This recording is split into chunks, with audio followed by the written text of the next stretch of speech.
함께 기도하시겠습니다.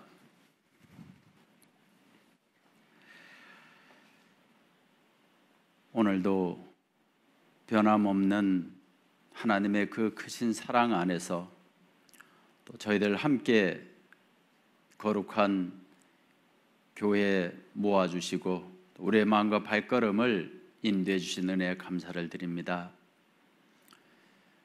벌레만도 못하고 구더기 같은 우리 인생들을 사랑하셔서 십자가의 그 모든 고초를 겪으시며 우리를 구원해 주셔서 하나님의 그 거룩한 영광스러운 자녀로 삼아주신 주님, 또 세상에 사는 동안에도 저희들을 버려두지 아니하시고 우리 각 사람의 그 심령 안에서 늘 함께 해주시고 어떠한 어려움과 역경이 있다 할지라도 능히 이길 수 있는 주님의 그 능력으로 더딥혀 주셔서 저희들 지금까지도 주님만을 바라보며 찬양하며 살게 해주신 은혜 감사합니다. 저희들의 간절한 소망은 주님 앞에 서는 날까지 가장 가치 있고 존귀한 삶을 살다가 주님을 맞이하고 싶습니다. 우리 각 사람의 그 간절한 마음을 헤아려 주시고 인도해 주시옵소서. 오늘 특별히 우리 정읍교회 또 귀한 식구들 또 함께 말씀으로 교제하게 해주신 주님, 우리 각 사람의 그 심령 가운데 하나님의 거룩한 뜻이 무엇인지를 알게 해주시고 또 우리 가운데 또 여러 가지 어려움으로 함께하지 못한 지체들이 있다면 또 그것에도 주님 함께 해주셔서 동일한 은혜로 인도해 주시옵소서. 교회를 위하여 또 기도하며 헌신하는 목사님을 비롯하여 우리 모든 식구들 또 각 가정마다 주님 영육간에 합당한 은혜로 베풀어 주시기를 간절히 소망하며 언제나 우리를 사랑하시는 우리 주 예수님 이름으로 기도하였습니다. 아멘. 우리 함께 하나님 말씀을 찾도록 하겠습니다. 시편 16편입니다. 시편 16편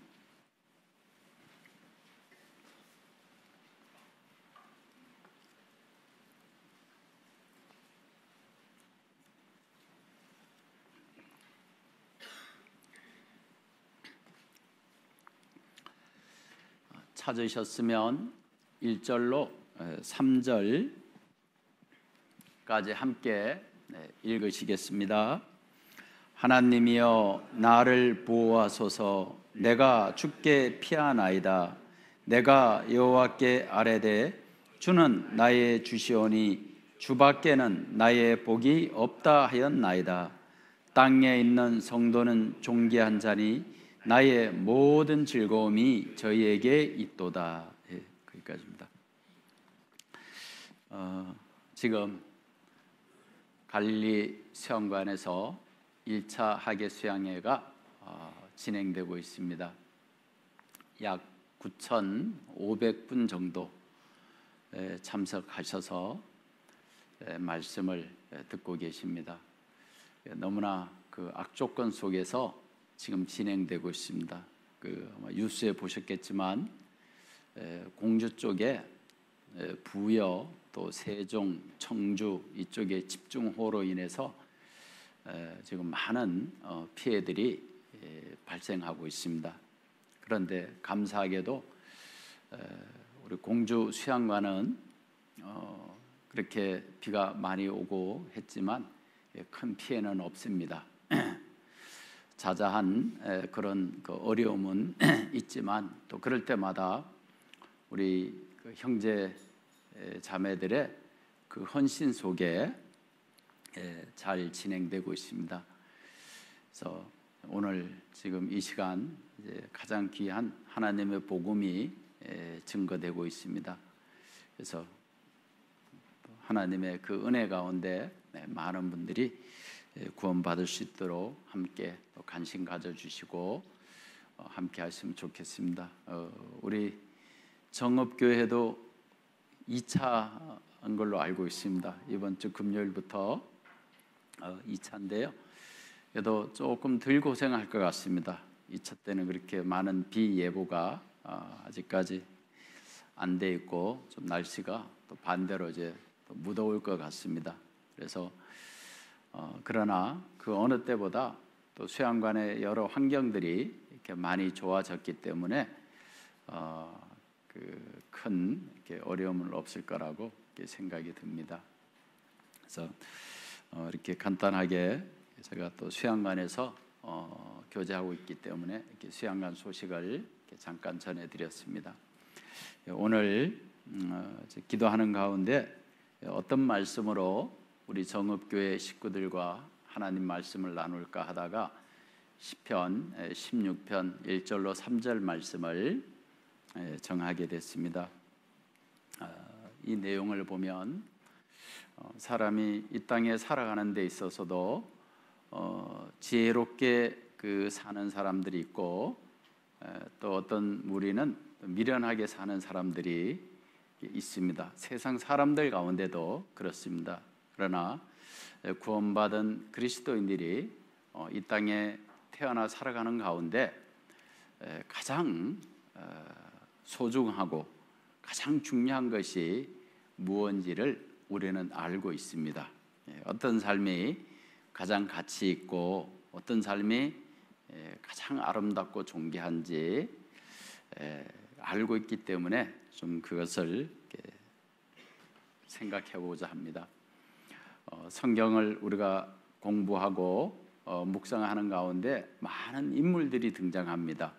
그래서 그 인물들 가운데 정말 주님 앞에 너무나 존귀한 삶을 살다가 주님을 만난 사람들이 있는가 하면 안타깝게도 잘못된 선택으로 인해서 그 주어진 그 귀한 시간을 헛된 곳에 낭비하다가 주님 앞에 선 그런 안타까운 분들도 성경에 기록이 되어 있습니다. 그런데 오늘은 이 시편 16편 1절로 3절 말씀은 다윗에 대한 겁니다. 다윗은 인생을 살아가는 가운데 무엇이 가장 소중하고 다윗에게 끝까지 다윗이 마음에 품고 살아야 될 것이 무엇인지를 이분은 정확하게 알고 살은 사람입니다. 그래서 1절에도 보시면 하나님이여 나를 보호하소서 내가 주께 피하나이다 이렇게 돼 있죠. 그러니까 무슨 얘기인가 하면 다윗은 자기 자신을 보호해 주실 그 존재가 무엇인지를 정확하게 이해하고 있었습니다. 요즘 하나님을 모르고 살아가는 사람들의 삶 속에는 그분들이 추구하는 게 무엇인가 이렇게 살펴보면 어떻게 하면 즐겁게 살아볼까? 어떻게 하면 다른 사람보다 좀 더 많은 것을 소유하고 누리며 즐겁게 살까? 이것입니다. 그러나 여러분 구원받은 우리는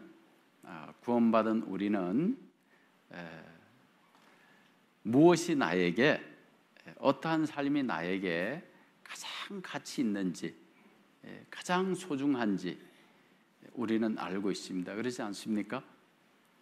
여기 보시면 다윗은 자기를 보호해 주실 분은 하나님이라는 걸 알고 있었어요. 세상 사람들은 자기를 보호해 주는 것이 어떤 사람들은요 권력이라고 생각하는 사람이 있고 어떤 사람은 부라고 생각하는 사람이 있고 어떤 사람은 자기 건강이 자기를 보호해 줄 거라고 생각하는 사람도 있습니다. 그러나 그것은 한순간이고 자기 자신을 영원히 보호해 줄 수 있는 분은 하나님 한 분밖에 없다라는 것을 우리는 잘 알고 있습니다. 그렇지 않습니까? 그런데요, 생각해 보세요. 우리 각자가 저와 여러분이 나는 하나님에 대해서 얼마나 알고 있을까? 여러분, 한번 자기에게 반문해 보세요. 나는 하나님에 대해서 많이 알고 있다. 그 많이라는 단어가 퍼센트로 따지면 몇 퍼센트 정도 될까요? 죄송하지만 우리는 평생 하나님을 생각하고 연구해도요, 하나님에 대해서 100%를 모릅니다. 네. 아무리 우리는 공부하고 생각해도요, 100%까지는 다 알 수가 없어요. 네. 자, 중요합니다. 하나님을 아는 것은 너무너무 중요한 거예요. 왜 그런가 하면 우리가 구원받았다고 해서 하나님을 다 아는 게 아닙니다. 예. 그는 한 부분의 하나님을 알고 있는 것뿐입니다. 그래서 사도 바울은 성경 곳곳에 하나님을, 예수님을 알기를 원하잖아요. 그 넓이와 높이와 깊이와 길이를 알으라 이렇게 얘기합니다. 왜 그런가 하면 이유가 있어요. 하나님을 많이 아는 만큼 여러분 개개인에게 어떤 유익이 있을 거라고 생각하십니까? 네, 이게 중요해요. 하나님을 깊이, 높이, 멀리, 길게 아는 만큼 그 아는 사람에게 특권이 주어지는데 어떤 특권이 주어지느냐? 행복해집니다. 네. 그게 중요한 거예요. 하나님을 깊이 아는 사람은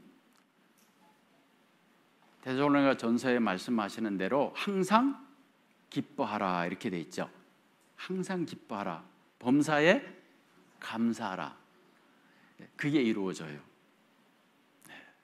그런데 우리는요, 어떻습니까? 항상 기쁨이 있으셔요? 범사에 항상 감사하세요? 어떤 분은 그러더라고요. 물론 구원받은 분이 아니에요. 자기 남편만 보면 스트레스 받고 짜증난다고.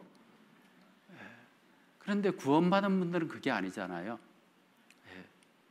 하나님을 깊이 알면 알수록 하나님을 아는 만큼 어떤 환경에 관계없이 자기 남편을 보면요, 사랑스럽고 그냥 기쁘고 좋아요.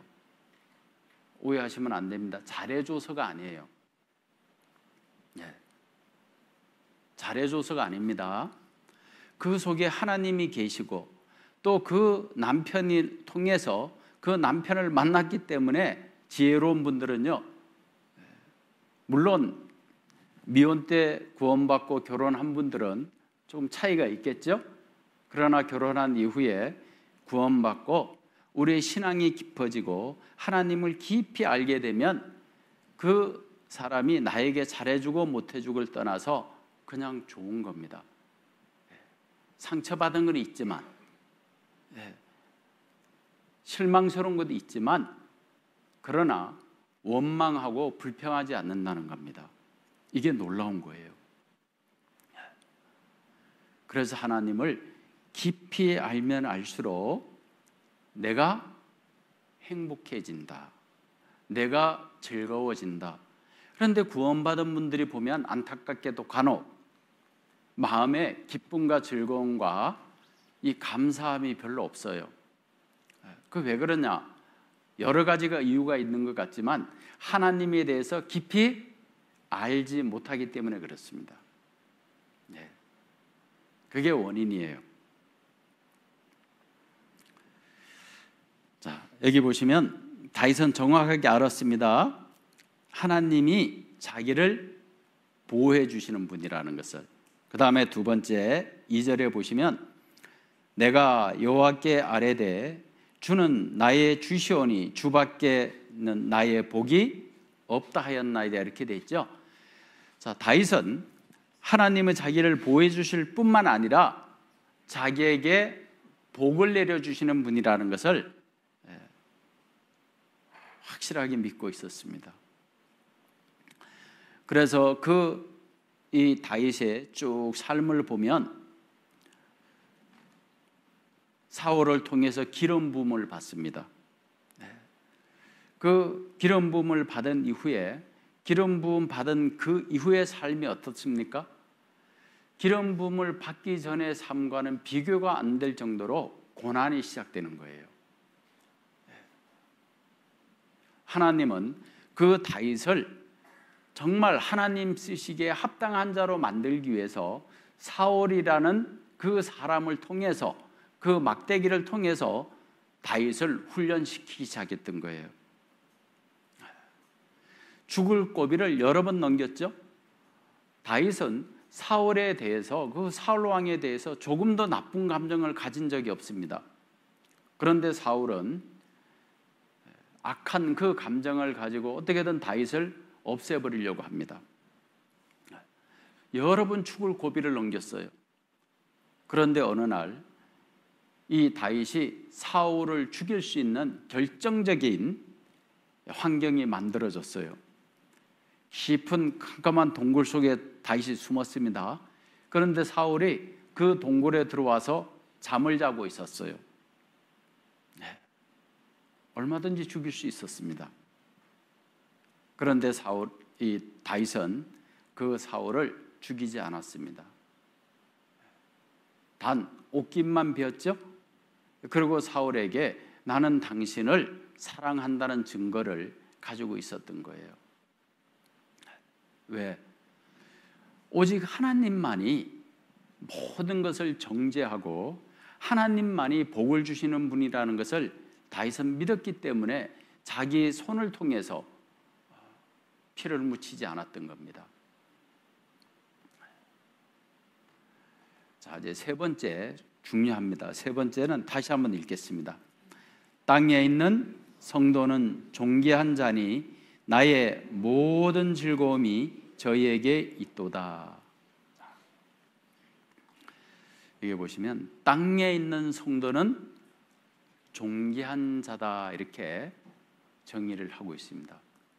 여러분, 존귀한 분은요 오직 누구밖에 없는가 하면 시편 104편에 보면 하나님 한 분만이 존귀한 분입니다.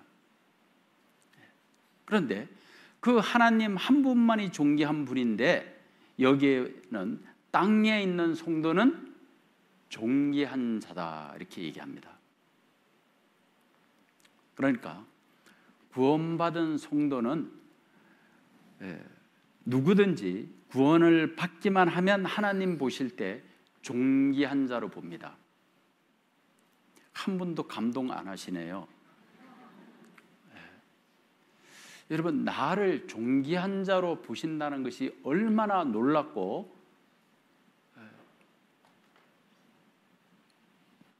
이보다 더 감동적인 말이 있을까요? 우리는 아내의 말 한마디에, 남편의 말 한마디에 감동받아요, 안 받아요? 감동받은 적이 없으시대요. 예, 정말 우리는 그 따뜻한 말 한마디에 감동이 됩니다. 그러죠? 아내의 그 말 한마디가 나에게 기쁨이 되고 용기가 되고, 때로는 사회에서 그 쌓였던 스트레스가 풀어져요. 남편의 말 한마디에 아내가 감동을 받고 기쁨을 얻고 즐거움을 얻습니다. 돈을 순식간에 한 몇십억 벌었다 그러면 어떨까요? 감동 안 될까요? 당신 최고야. 감동할 겁니다. 그런데 이 세상에서요 가장 감동스러운 게 뭘까? 우리 삶 가운데요 사람의 일생에 가장 행복한 순간들이 있을 겁니다. 그러지 않을까요? 어떤 어려운 시험을 합격했을 때, 그래도 우리 세상에 살면서 가장 감동스러운 순간들이 언제일까? 결혼할 때? 자녀가 태어났을 때? 여러 순간들이 있을 겁니다. 그런데요, 우리 삶을 뒤돌아보면 내가 가장 감동스러웠던 순간이 있는데 그 순간은 두말할 것 없이 구원받는 순간입니다. 네. 구원받는 그 순간보다 여러분 더 감동스러운 순간이 있었을까요?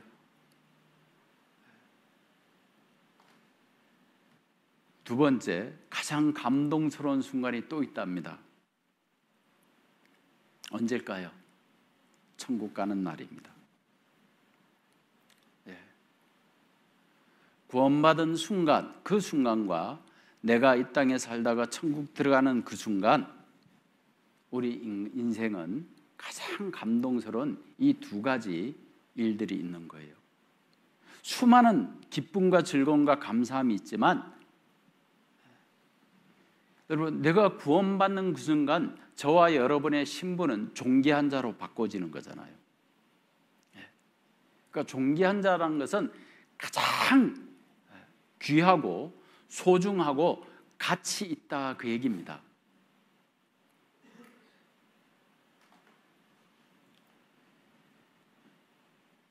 우리는요, 정말 보잘것없는 벌레, 구더기, 벌레 같은 사람, 구더기인 인생이라 됐죠.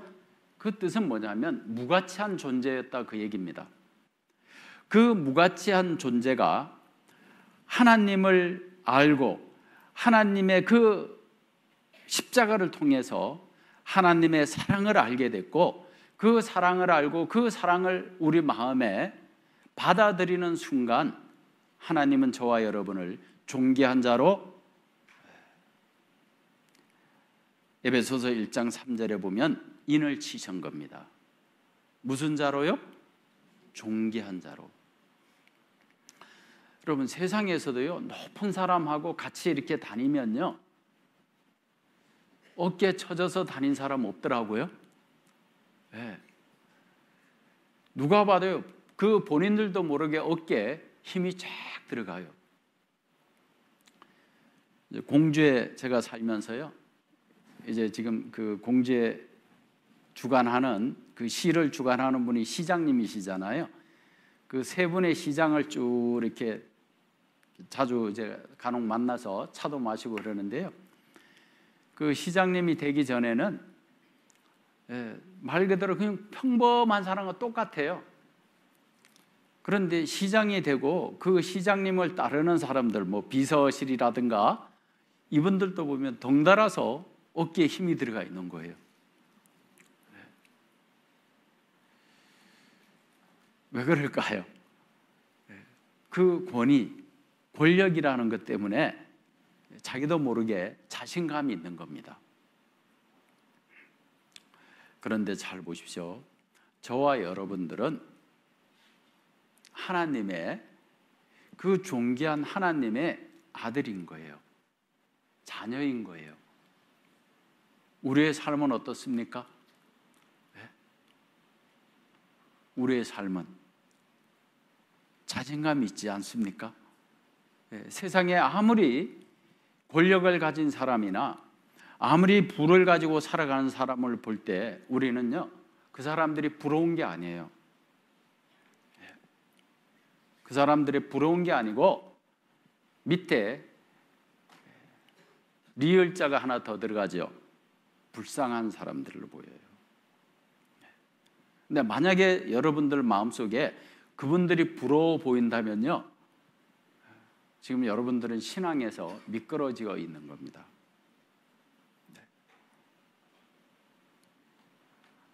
하나님을 깊이 아는 게 아니라 하나님을 잘못 알고 계시는 거예요. 그럴 수는 없는 겁니다.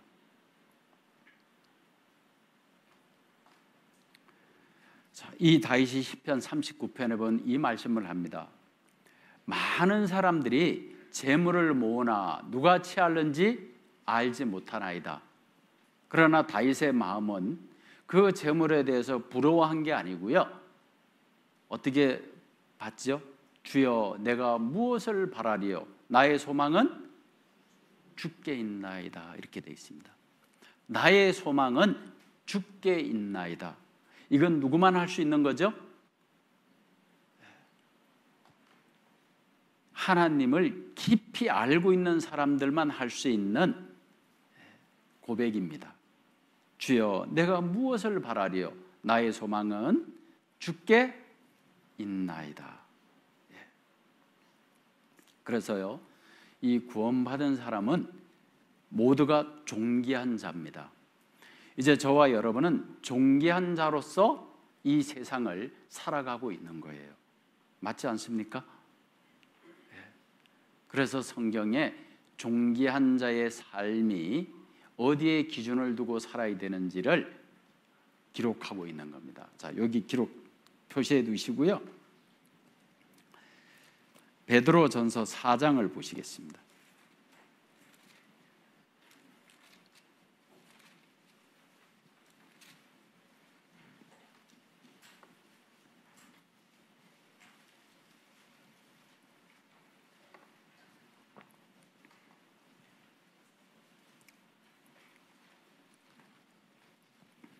이 절입니다. 베드로전서 4장 2절.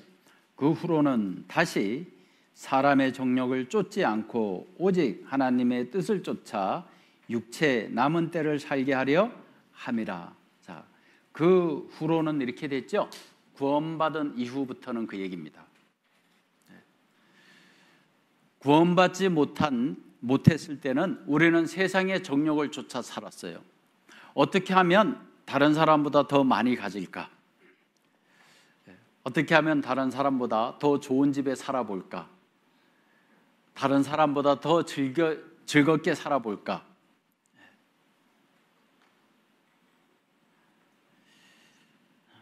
그런데 하나님을 알 이후, 구원을 받은 이후는 그 삶이 얼마나 무가치하다는 것을, 얼마나 어리석고 헛된 것이라는 것을 우리는 정확하게 알게 됩니다.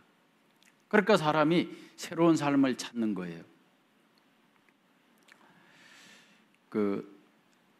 어떤 분이 간증하는 걸 들었는데요. 수양회를 너무 오기 싫었는데 하도 가자고 해서 왔는데 그 매점에서 음식을 먹으면서 그 음식 분리수거하는 그 형제님들의 그분들의 모습을 보고 구원을 받은 분이 계셔요. 아니 자기는 이 맛있는 음식을 먹으면서도 짜증이 나는데 어떻게 그 쓰레기, 음식물 그 쓰레기를 분리하는 분들은 왜 항상 싱글벙글 웃으면서 그 일을 하는지 이게 이제 고민을 한 겁니다. 도대체 뭐지? 도대체 저런 일을 하면서도 뭐 때문에 웃는 거지?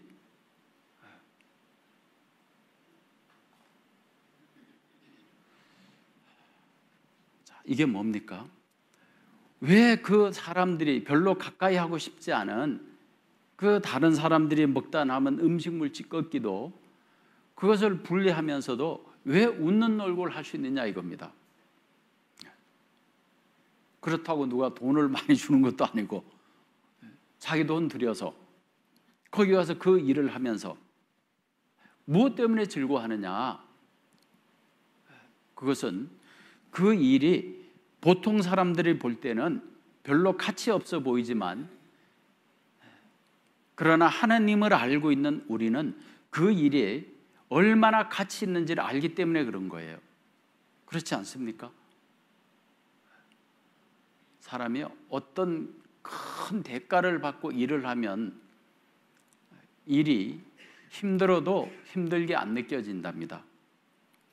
예를 들자면 똑같은 일을 하는데도요, 어떤 사람은 똑같은 일인데 하루 일당이 10만 원이에요. 근데 무덥고 덥고 여건도 안 좋고 그런데요, 그 10만 원짜리를 하루 일당을 100만 원 준다 그러면 어떤 마음으로 일할 것 같습니까? 기분이 틀려집니다. 그 이유는 가치 때문에 그런 거예요. 여러분, 주님을 위해서 내 손길 하나하나 닿는 게 가치가 여러분 얼마라고 생각하십니까? 얼마일 것 같아요? 하나님은 한 영혼을 천하 재물보다도 귀하게 여기십니다. 그러니까 이게 무슨 뜻인가 하면 우리가요, 한 영혼을 건지기 위해서 그 한 영혼을 구원시키기 위해서 수고하는, 전도하기 위해서 수고하는 그 가치는 너무너무 큰 거예요. 너무너무 소중한 겁니다. 그런데 이걸 잘 생각을 못하는 거예요. 잊어버리는 거예요.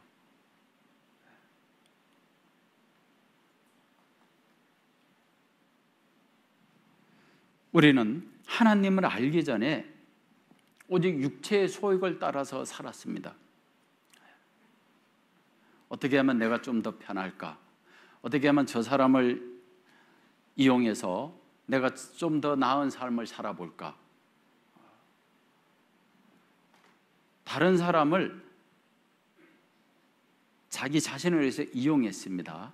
그런데요, 구원을 받은 이후에는 반대가 되죠. 다른 사람의 유익을 위해서 내 자신을 희생시키는 삶이 되는 거예요. 왜요? 뭐 때문에 우리는 극과 극의 삶을 살아야 됩니까? 그 삶이 너무 가치 있고 소중하다는 것을 알기 때문에 그런 겁니다. 주님이 그 삶을 살았습니다. 제가 하나님에 대해서 우리가 얼마나 알고 있냐, 제가 첫 질문을 던졌습니다. 하나님은 하늘 우주 만물의 만왕입니다. 모든 것의 주인입니다. 우리 인생의 생사, 각 사람의 생사복을 주관하시는 분이에요.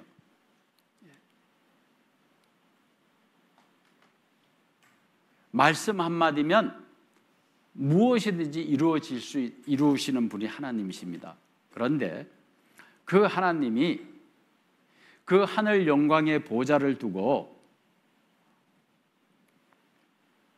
낮고 낮은 이곳, 죄악이 지배하는 이곳에 스스로 오셔서 저와 여러분들이 당하지 않은, 감당할 수 없는 그 수치와 멸시와 천대와 모욕을 받았을 뿐만 아니라 저와 여러분을 위해서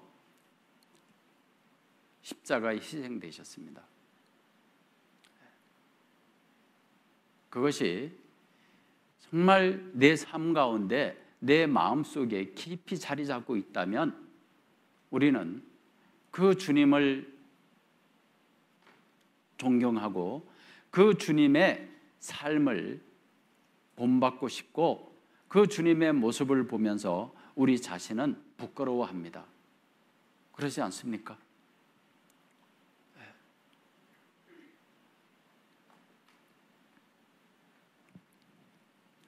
이 광주교회 그러면 제가 이제 수양관에 지금 13년째 있는데요.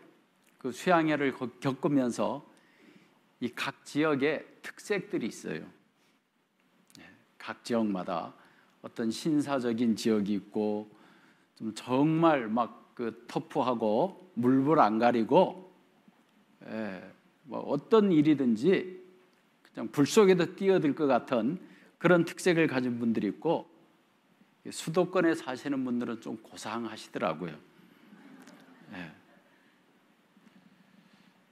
근데 우리 강주교회가 보면요, 정말 열정이 대단합니다. 어떤 일이든지 물불 안 가려요.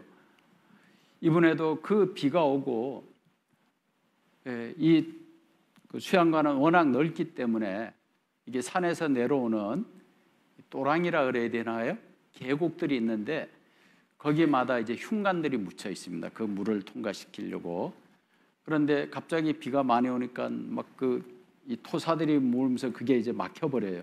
그러면 그 물들이 이제 땅 속으로 들어가는 게 아니고 도로로 넘치고, 야, 우리 청년들도 대단하더라고요. 막 그냥 비 다 맞으면서 그 일들을 함께 하는 겁니다.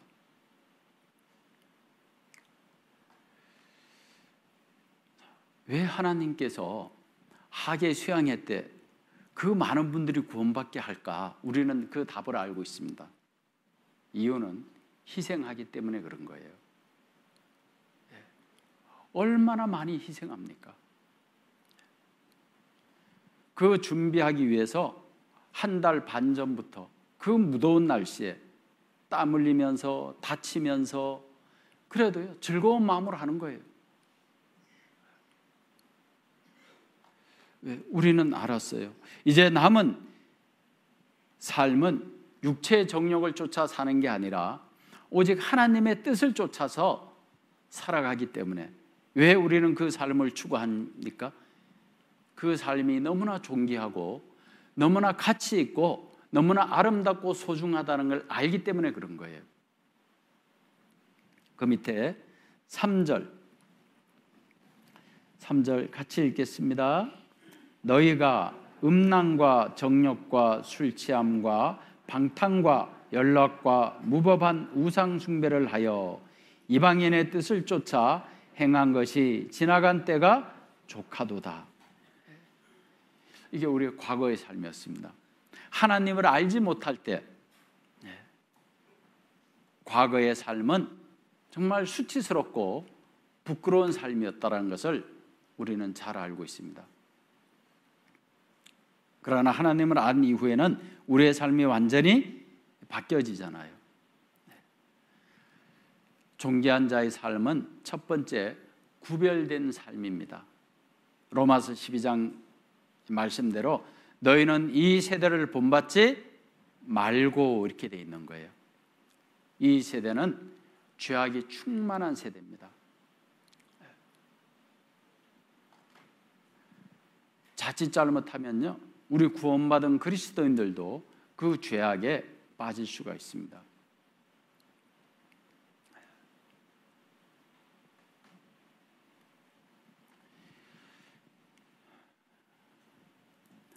이제 세상과 첫 번째는 존귀한 자는 구별되고 두 번째 삶은 복음을 위해서 사는 겁니다. 자, 마가복음 16장을 한번 보겠습니다.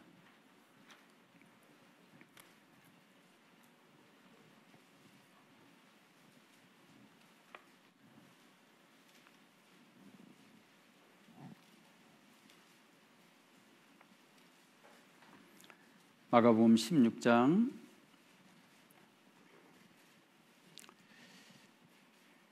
15절입니다.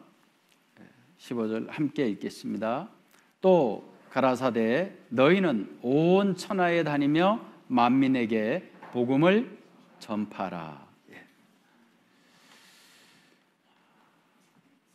예수님께서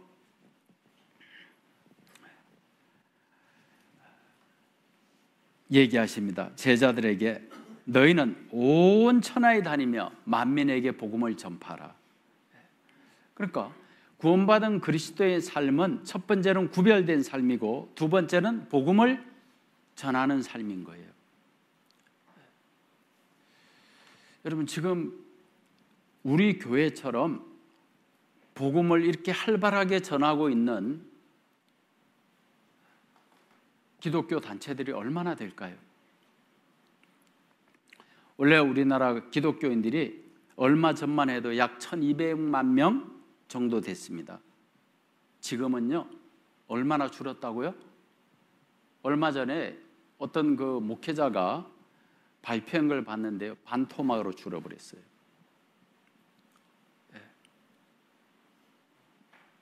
600만 명 조금 넘는답니다. 기독교인들이. 왜 이렇게 됐을까요? 왜 하나님을 믿는, 하나님을 섬긴다고 하는 이 기독교가 이렇게 되어버렸을까? 그들은 구별된 삶을 살지 못했습니다. 그러니까 하나님을 믿지 않는 사람들의 지탄이 대상이 되잖아요. 기독교인 그러면 존경하지 않죠. 목사 그러면요 성직자 이렇게 안 봅니다. 어떤 분이 목사들을 욕하는 걸 들었는데요 목사라 그러지도 않고요 먹사 새끼들이라 그러더라고요. 그냥 먹고 노는 자들,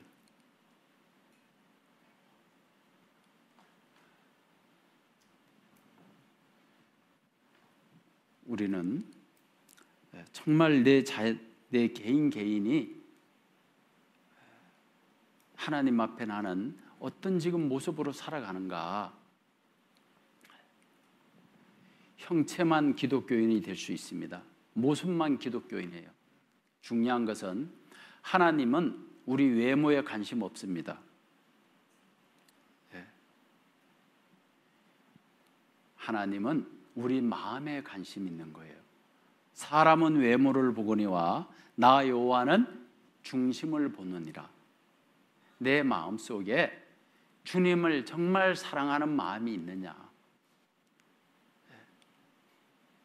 주님이 나를 사랑한 것 같이 내 마음속에도 주님을 그 사모하는 마음을 가지고 살고 있느냐, 이건 너무 중요한 거예요. 주님을 사랑한다, 그 증거가 뭡니까? 내가 주님을 사모한다. 교제를 사모하는 게 주님을 사모하는 거예요. 교회가 모이는 곳에, 구원받은 형제 자매들이 모이는 그곳에,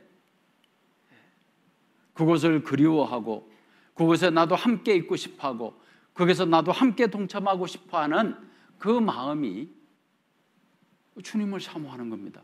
왜요? 교회의 머리는, 교회의 주인은 주님이기 때문에 그런 거예요.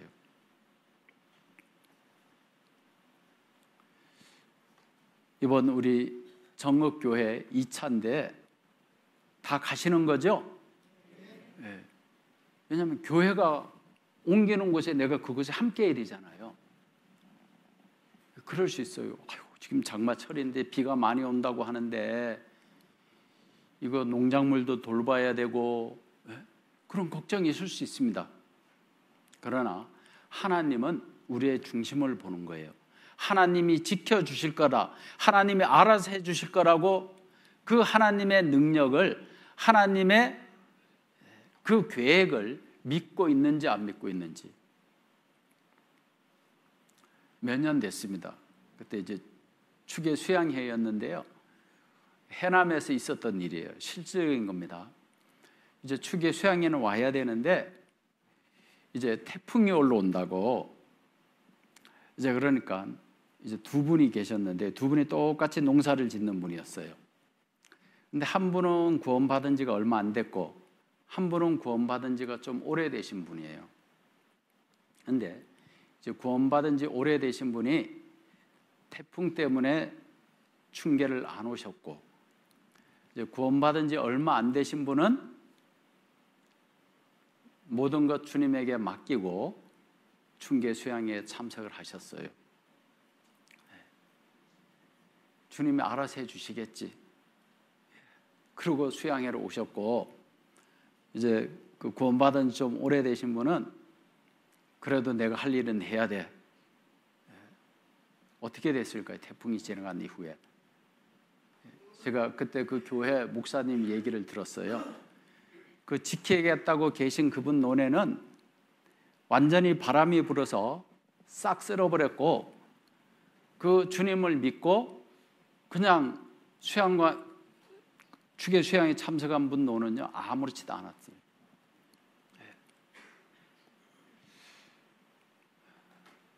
이게 그냥 흘러가는 말이 아닙니다. 하나님은 이스라엘 백성을 통해 기적을 일으켰듯이 지금도 하나님은 기적을 일으키고 계셔요.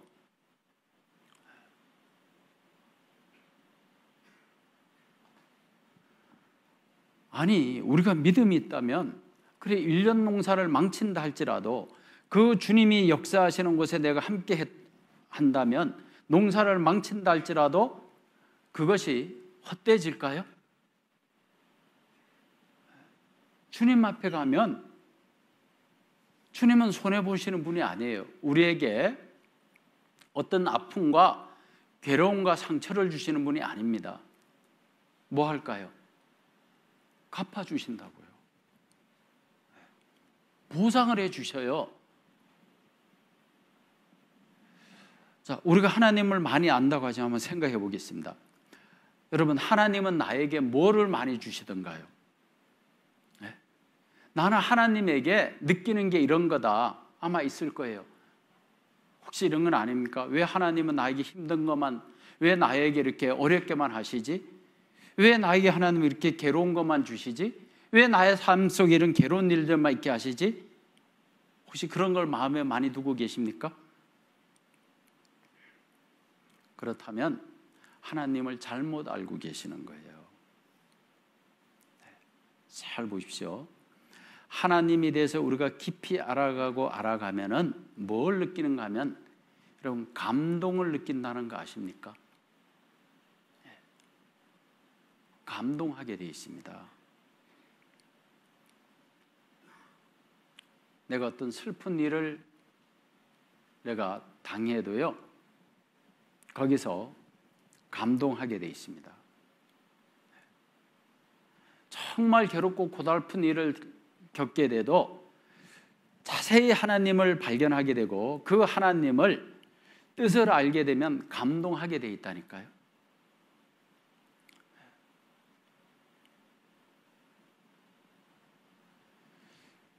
부부간에 대부분 결혼하신 분들이 대부분인 것 같은데요, 부부간에 아내는 남편을, 남편은 아내를 깊이 알면 알수록 감동합니까? 실망합니까?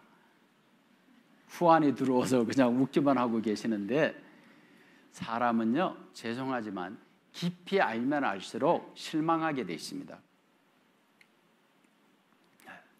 그건 어쩔 수 없어요.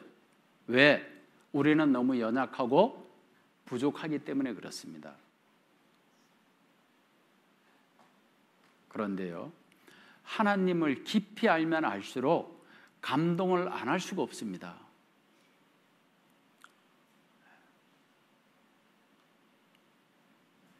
왜 나는 감동하지 못할까? 하나님에 대해서 아는 것이 없기 때문에 그런 거예요. 하나님은 우리에게 절대 상처 주지 않습니다. 아멘입니까? 예, 아마 일반 교회에서 그랬으면요, 아멘 하고 난리 났을 거예요.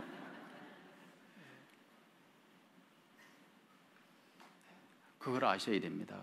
하나님은 우리를 실망시키지 않습니다. 우리에게 상처 주지 않는 분이에요. 우리를 외롭게 하지 않는 분입니다.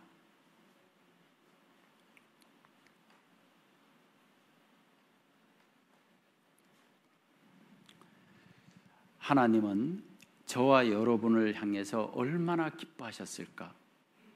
저와 여러분이 구원받는 날 하나님은 이렇게 표현하십니다. 누가복음 보시겠습니다. 15장입니다.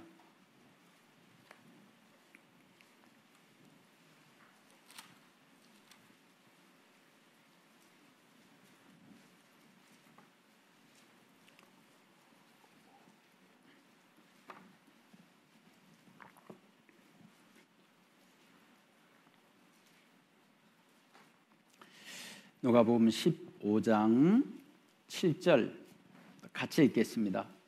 내가 너희에게 이르노니 이와 같이 죄인 하나가 회개하면 하늘에서는 회개할 것 없는 의인 99을 인하여 기뻐하는 것보다 더하리라. 우리 각자가 구원받던 날 하나님은 너무 기뻐하셨습니다.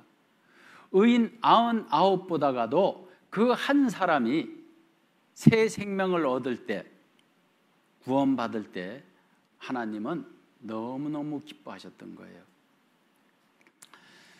여러분, 우리 자녀가 태어날 때 기뻤죠? 자연분만을 한 분은 그 내 자녀가 태어날 때 기쁨보다가 뭐가 더 크죠? 고통이 더 커요. 그러지 않습니까? 어떤 분은요, 자기 자녀가 그 자연분만 할 때요, 막 남편에게 막 원망하고 욕하고, 왜냐하면 너무 고통스러우니까.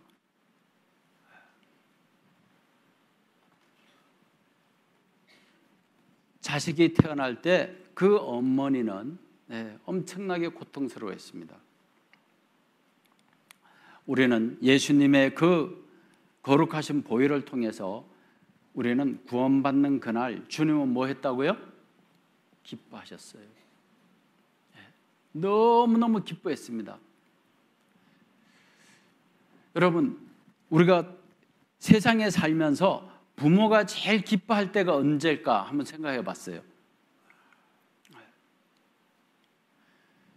죽을 수밖에 없는 자식이 건강이 회복됐을 때 부모는 어떨까요? 기쁠 거예요. 그런데 그보다 더 기쁜 게 있습니다. 뭐죠? 죽었던 자식이 다시 살아난다면. 부모가 가장 마음 아픈 것은 자식입니다. 자식이 잘못되면, 자식이 불행해지면 그 자식보다도 부모가 더 가슴 아프고 더 힘들고 더 괴로운 거예요.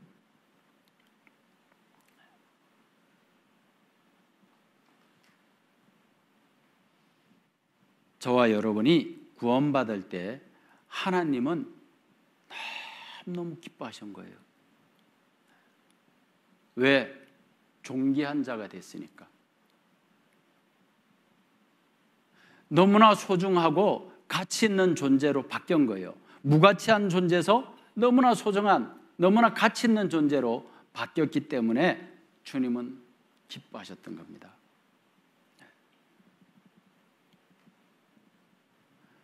그리고 이 존귀한 삶을 살아주기를 원하시는 거예요.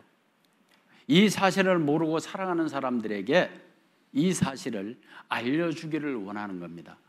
그런데요, 이 사실을 알려주는 것이 여러분 쉬운 일입니까? 아니에요. 정말 어려운 일이에요. 여러분, 한 영혼을 구원시키기 위해서 어떤 과정이 필요하죠? 한 알의 밀이 땅에 떨어져 뭐 하면요? 그 자신이 희생돼야만이 거기서 새로운 생명이 탄생하는 거예요. 다시 말하면 한 영혼을 살리기 위해서 내 자신이 희생되어야 됩니다.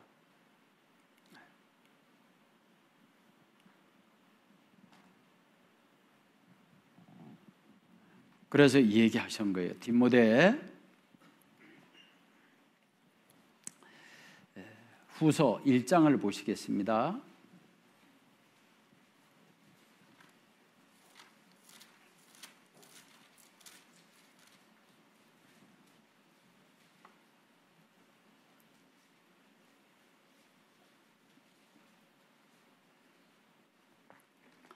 디모데후서 1장 7절 8절. 하나님이 우리에게 주신 것은 두려워하는 마음이 아니요 오직 능력과 사랑과 근신하는 마음이니. 8절 같이 읽겠습니다. 그러므로 내가 우리 주의 증거와 또는 주를 위하여 갇힌 자 된 나를 부끄러워 말고 오직 하나님의 능력을 쫓아 복음과 함께 고난을 받으라. 이제 이 복음을 전하던 사도 바울이 이제 2차 감옥에 투옥됩니다. 이제 사도 바울 자신도 알았어요. 아, 이제 내가 더 이상 자유의 몸이 될 수 없고 이제는 사형 판결을 받게 된다는 걸 알았던 겁니다. 그리고 그 사도 바울이 로마 감옥에 갇혔을 때 그 구원받은 성도들의 마음은 어땠을까요? 이게 7절에 읽은 그대로입니다. 두려워하고 당황하고 어떻게 해야 될지 갈 바를 잡지 못하고 그냥 혼란스러운 겁니다. 그런 그들에게 얘기하는 거예요. 두려워하지 말아라. 내가 감옥에 갇혀서 또 감옥에 갇혀 죽는다 할지라도 절대 부끄러워하지 말아라. 우리가 이 복음을 전하기 위해서는 많은 고난을 받아야 될 것이다. 그래서 수많은 앞선 성도들의 그 희생이 있었기 때문에 지금 이 복음이 2000년이 지난 지금 우리에게까지 보존되고 전해지고 있는 겁니다.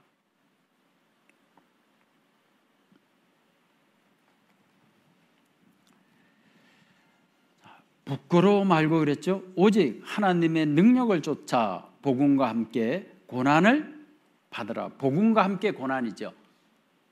복음을 전하기 위해서는 많은 어려움이 있을 뿐 아니라 많은 일들을 해야 될 것이다. 이게 하나님의 뜻입니다. 우리는 그 뜻을 쫓아 지금까지 살아왔고 앞으로 주님 오시는 날까지 계속 이어질 거예요. 그런데요, 한번 생각해 보세요. 요즘 우리 젊은 2세들 고난이란 단어는 알아도요, 고난을 체험하지 못한 세대들입니다.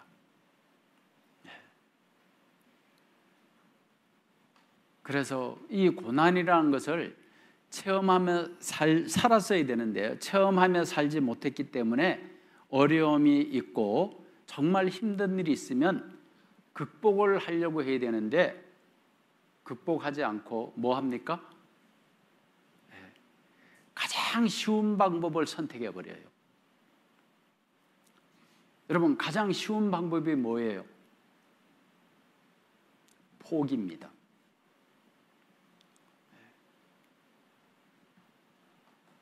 포기는 인간이 선택하는 것 중에 가장 쉬운 방법이랍니다. 그 심리학자들의 이제 이 연구한 걸 보면요, 포기는 쉬워요, 어려워요? 쉬워요. 극복은 어려운 거죠.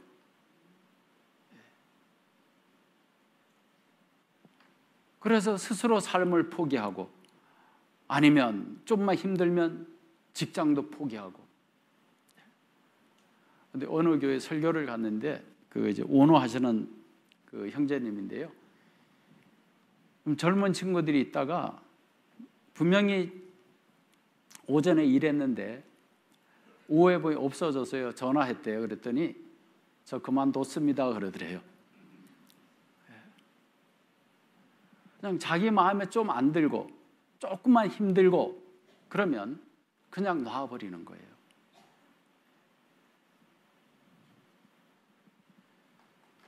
교회는요, 정말 성실하고 하나님 보시기에 합당한 교회는 무엇을 극복합니까? 고난을 극복하는 거예요.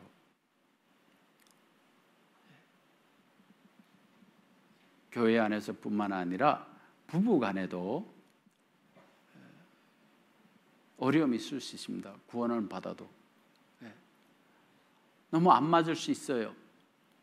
그러면 하나님은 우리에게 무엇을 요구하죠? 극복하기를 원하는 거예요. 참아라, 기다리라, 훈련을 받아라.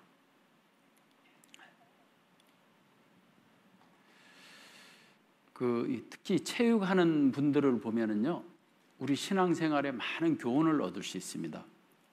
그럼 우리나라에도 왜 유명한 분들 있잖아요. 체육 뭐 야구가 됐든 축구가 됐든 배구가 됐든. 그런데 그분들이요, 천성적으로 그렇게 잘할까요? 엄청난 노력과 훈련이 있었기 때문에 그렇게 잘할까요? 예, 물어보나 마나요. 엄청난 노력과 훈련이 그 고된 그 훈련을 극복했기 때문에 그런 겁니다. 그런데 우리는 안타깝게도 편하게 쉽게 뭔가를 자꾸 얻으려고 하는 겁니다. 그러니까 넘어지는 거예요. 사도 바울은 어떤 분입니까? 하나님의 능력을 입고 성령이 충만한 분이에요. 그런데 어떤 마음으로, 어떤 자세로, 어떤 각오로 주님에 살았을까요? 골로새서 1장을 한번 보시겠습니다.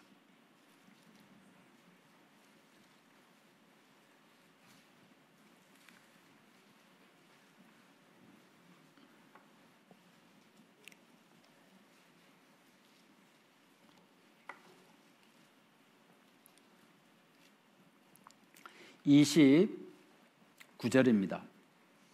29절 함께 읽겠습니다. 이를 위하여 나도 내 속에서 능력으로 역사하시는 이의 역사를 따라 힘을 다하여 수고하노라. 하나님의 능력이 사도 바울과 함께 했습니다. 그런데 이 하나님의 능력을 입고 살아가는 사도 바울도 어떻게 살았습니까? 힘을 다하여 수고하노라 이렇게 됐죠. 이게 구원받은 그리스도인이 신앙에 성공하는 비결입니다. 뭘 한다고요? 힘을 다하여 수고한다. 힘을 다하여. 그러니까 이 신앙을 위해서 모든 것을 올인하는 겁니다.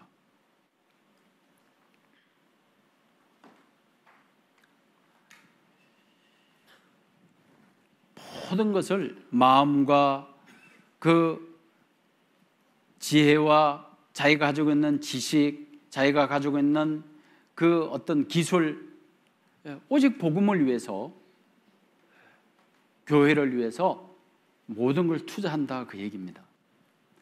그러니까 이 신앙생활이요, 그냥 대강 쉽게 이 신앙생활이 되는 게 아닌 거예요.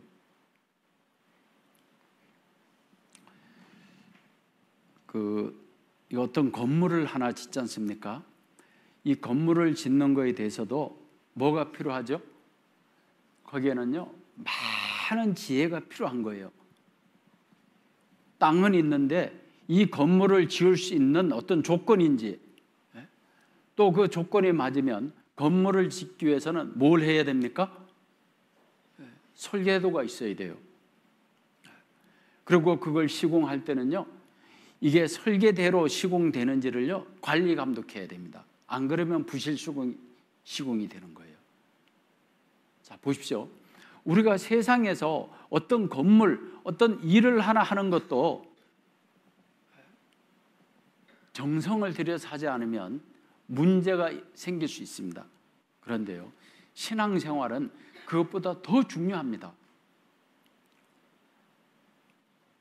힘을 다하여 수고하노라. 힘써 수고하는 게 아니죠. 힘을 다한다고 되어 있습니다. 그 농사 짓는 분들 보니까 제가 수양관에 와서 이렇게 주위에 농사 짓는 분들을 보고 그 수양관에도요, 이게 그 텃밭이 있어서 이제 농사를 안 지면 안 돼서 심어 놓습니다. 그런데 자매들은요, 그냥 씨만 뿌리면 결실 얻는 줄 알고 형제들에게 왜 그거 안 해주느냐고, 뿌리기만 하면 되는데, 그래서 말로 하면 안 됩니다. 그래서 뿌려놓고는요, 관리는 해주셔야 됩니다. 예, 직접 관리하게 해요. 해보면 어떻죠? 예, 힘든 거예요.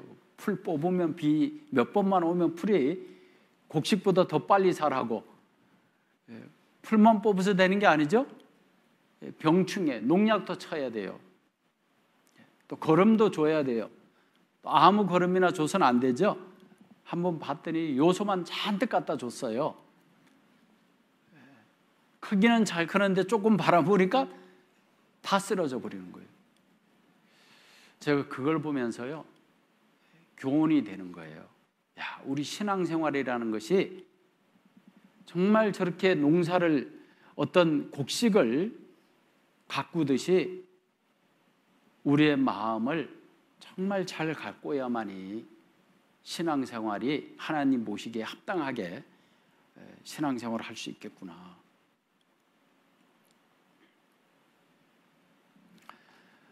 또 그 비료 잘 주고 농약 잘 준다면 되는 게 아니죠. 또 짐승이, 삼짐승이 와서 또 관리 잘못하면 울타리에 넘어와서요, 다 망가뜨리는 거예요. 한 분은 수양관의 형제들이 그 뒷산에다가 고구마를 심었어요. 그래서 너무 엉성하게 해놔서 형제님들 이거요, 이렇게 하면 멧돼지님이 오셔가지고 다 잡숴버립니다. 그러니까 잘 그거 다시 해야 됩니다. 그랬더니 아이 목사님 걱정하지 마세요. 하나님이 지켜주실 거예요.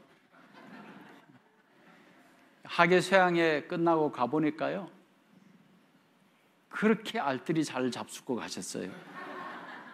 예. 그래서 이제 형제님들이 속상하니까 아이고 이제 고구마는 못 먹었으니까 돼지고기를 먹어야 되겠다고, 돼지 잡는다고 뭐 도라무통을 갖다가 45도 각도로 놓고 거기에 이제 그 술공장에 가가지고 또 막걸리 찢기를 좋아한다고 막걸리 찢기를 갖다가 집어넣으면 이제 그 속에 들어가면 이게 미끄러워서 이제 빠져나오지를 못한대요. 지금 5년이 지난데도 지금도 안 들어가고 계세요. 제가 그거 보면서요, 야, 사람보다 지혜롭다. 그 멧돼지 사냥하는 분들이 물어봤어요. 안 들어갑니다. 그랬더니 바보냐고. 예. 그러니까 하나님은요, 잘 보세요. 우리가 가야 될 길을 알려주시잖아요. 어떤 길을 가라. 그리고 가지 말아야 될 길을 알려주십니다. 그런데요, 우리가 하나님에 대해서 하나님의 향한 사랑이 식어지면 반대의 길을 갑니다. 가야 될 길은 안 가요. 어떤 길을 가죠? 가지 말아야 될 길을 가는 거예요. 그러다가 올무에 걸리는 겁니다. 그 주어진 그 귀한 시간들을 다 허비해 버리는 거예요. 그리고 뭐하죠? 솔로몬처럼 말년에 후회하는 겁니다. 내가 왜 그랬을까? 내가 왜 그렇게 살았을까?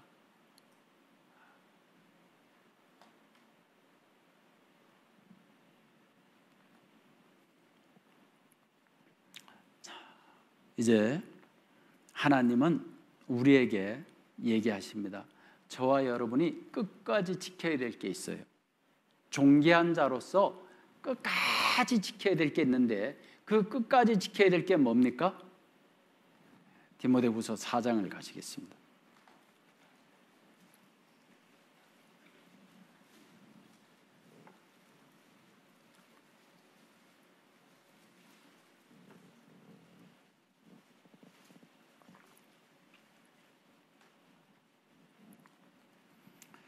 디모데후서 4장 7절부터입니다.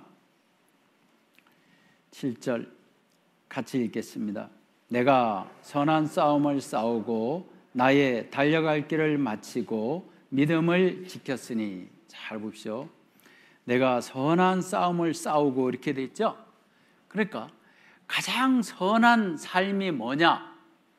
여러분, 가장 선한 삶이 뭐예요? 복음을 위해서 사는 삶입니다. 네. 복음을 위해서 사는 삶보다 더 선한 건 없는 거예요. 왜? 지옥으로 끌려가는 그 죄인을 살리는 일이지 않습니까? 구원받지 못한 그 한 분 한 분을 어떻게 하든 주님 앞으로 인도해서 살리려고 하는 그 삶이 인간이 행하는 선 중에 가장 선한 삶인 거예요.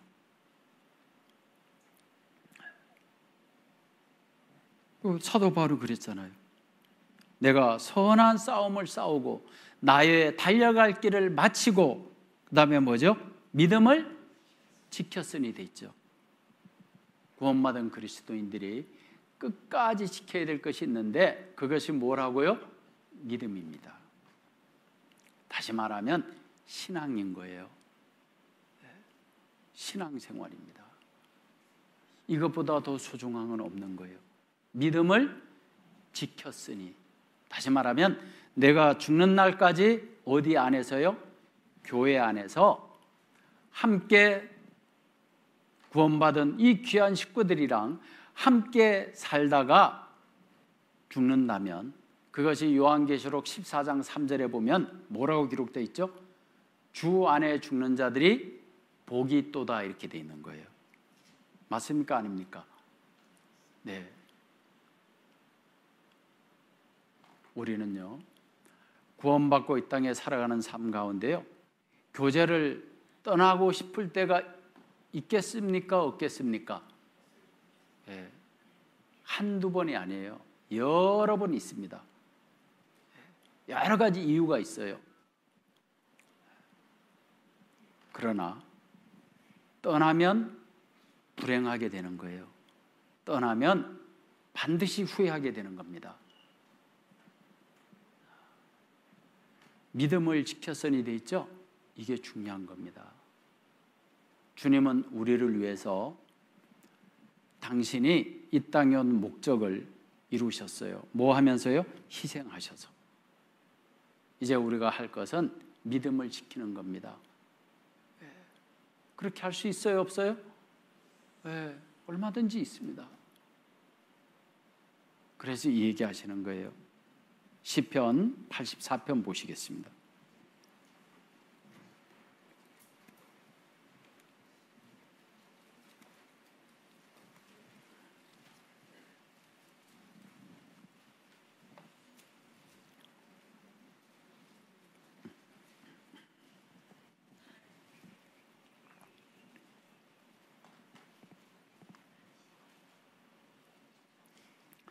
(84편) 10절 또 함께 읽으시겠습니다. 주의 궁정에서 한 날이 다른 곳에서 첫날보다 나은즉 악인의 장막의 거함보다 내 하나님 문지기로 있는 것이 좋사오니. 주의 궁정에서, 지금 우리 시대로 말하면 교회입니다. 교회 안에서 하루의 삶이 세상 밖에서 호의호식하면서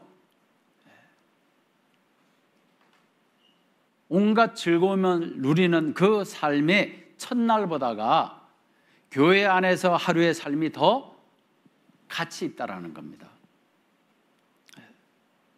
맞습니까? 안 맞습니까?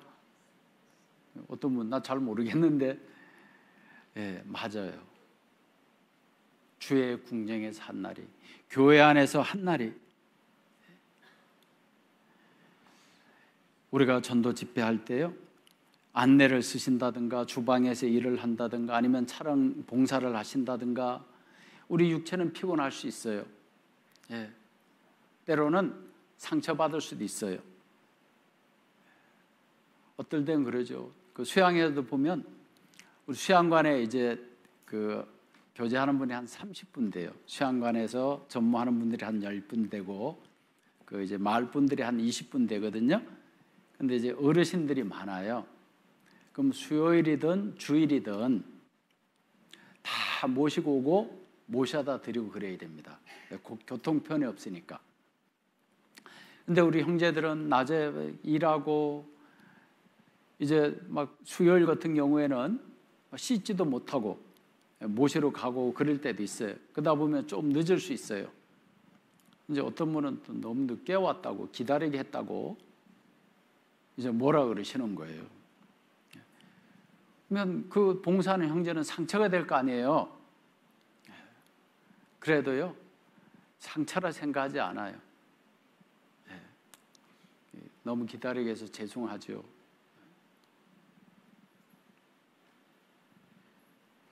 왜요? 그분도 이해가 돼요. 빨리 교회에 와서 기도도 하고 형제 자매들이랑 만나서 대화도 하고 싶은데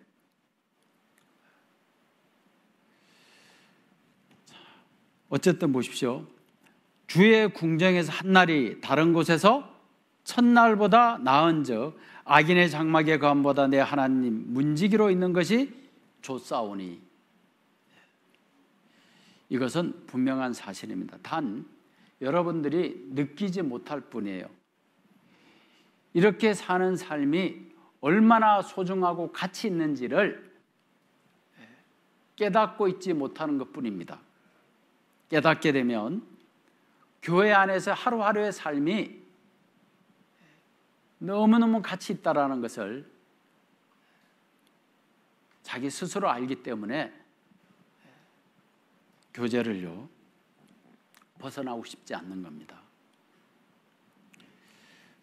앞에 보시면 84장 4절입니다. 시편 84편 4절 같이 읽겠습니다. 주의 집에 거하는 자가 복이 있나이다. 저희가 항상 주를 찬하리이다. 주의 집에 가는 자가 복이 있나이다. 사람들은요, 복 받는다 그러면 좋아합니다. 아유, 당신 보니까 얼굴도 그러고 하는 모습 보니까 엄청나게 복 받게 생겼습니다. 그러면요, 기분 나빠하는 분 아무도 없어요. 네. 당신 표정에서 복이 줄줄 흐릅니다. 당신 그 언어 말투에서부터 복이 넘칩니다. 그러면 자기도 모르게 마음이 어때요? 흐뭇합니다. 근데 말은 그렇지 실제 그 사람 그 말이 복 주는 건 아니지 않습니까? 그런데 교회 안에 거하는 그 사람은 복이 있다. 복이 있는 거예요. 근데 이걸 자꾸 못 느끼고 삽니다. 그리스도인들이. 그러니까 모임이 때로는요, 이제 불평하는 거예요. 왜 우리 교회는 이렇게 모임도 많냐? 다른 교회는 별로 모임도 없던데 왜 전도 집회도 많냐? 왜 봉사도 이렇게 많냐? 그게 왜 그러냐? 자기도 모르게 그 가치를 잊어버렸기 때문에 자기도 모르게 그런 합당하지 않는 마음이, 생각이 자꾸 생기는 겁니다.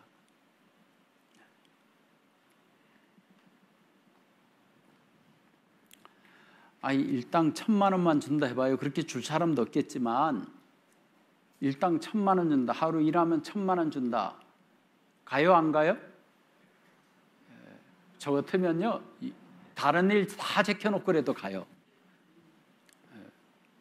1,000만 원인데 한 달만 일하면 3억이 들어오는데 왜 안 가겠습니까? 그런데요, 저와 여러분들이 주님 안에서 복음을 위해서 수고하는 것이 그 1,000만 원에 비교될까요? 그거와 비교할 수 없는 가치를 가지고 있다는 것을 정말 아셨으면 좋겠어요. 이것은요, 제 말이 아닙니다.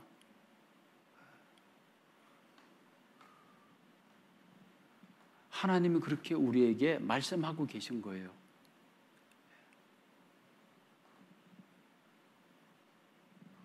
그러니까 금방 부자 되는 것 같이 안 느껴지세요?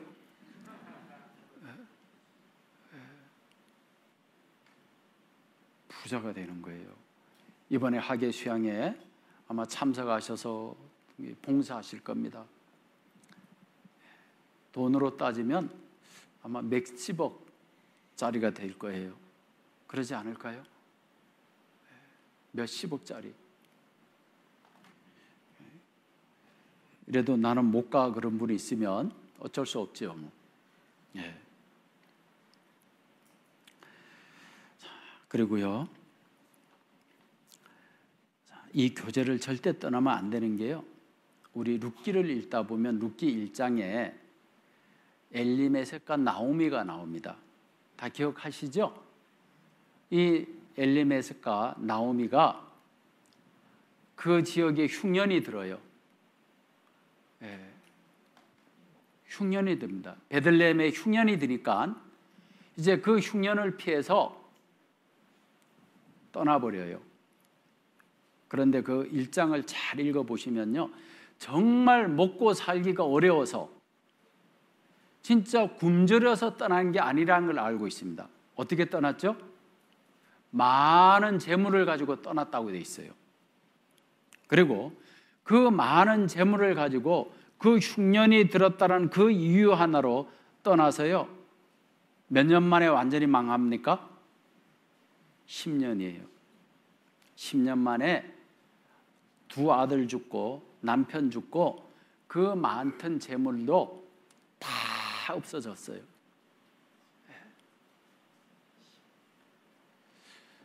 자, 베들레헴은 어떤 곳입니까?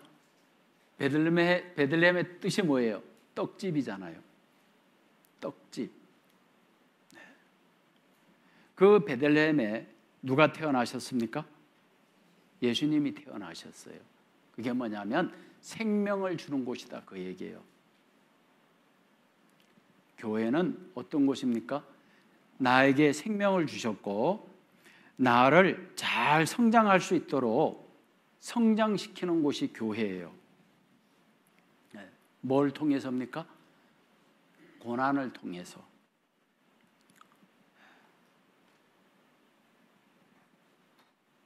복음과 함께 고난을 받아라 그랬죠. 교회라는 것은 그 고난이 있는 거예요. 함께 져야 되는, 우리 각자에게 하나님이 지어주시는 십자가가 있는 겁니다. 그런데 구원받은 그리스도인들은 그 십자가를 안 지려고 하는 겁니다. 벗어 던지는 거예요. 그게 고난인데 그것을 벗어 던져버리니까 결국은 하나님이 어떻게 복을 줄 수 있어요? 이게 얘기했잖아요. 주의 집에 거하는 자가 복이 있나이다. 어떤 어려움과 역경이 있어도 그 교회 안에서 함께 해야 내가 복을 받는데 함께 하지 않으니까 복을 받을 수 없는 거예요.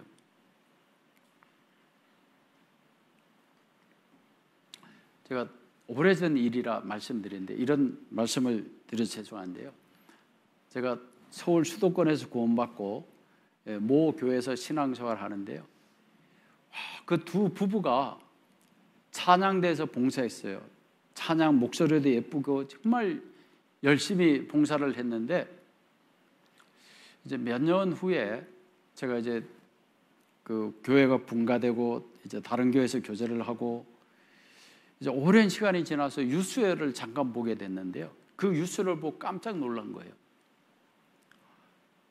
어디서 보면 많이 본 얼굴인데 아이를 유괴범으로 나오는 거예요.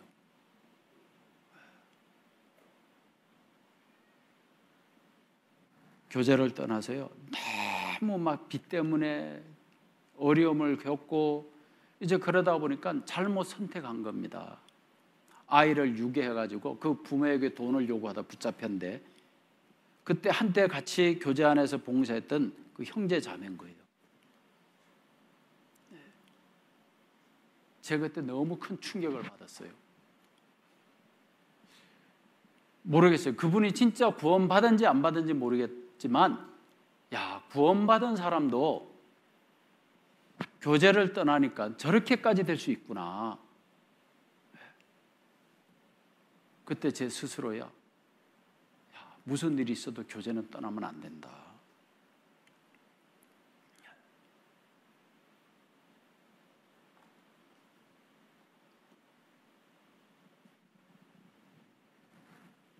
그 가룟 유다 보십시오. 3년 반 동안 주님과 함께하고 그 온갖 기적을 체험하고 그러면서도 이 가룟 유다 마음속에는 항상 딴 마음을 품고 있었습니다. 그러지 않습니까? 네. 딴 마음 품고 있었어요.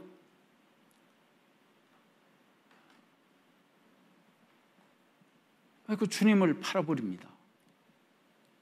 그 은 몇 푼에 우리가요, 이 세상 헛된 것 때문에 주님을 버릴 수 있다니까요. 내 구원은 없어지지 않지만 얼마나 그게 부끄럽고 유치하고 정말 창피한 일이 아닐 수 없지 않습니까?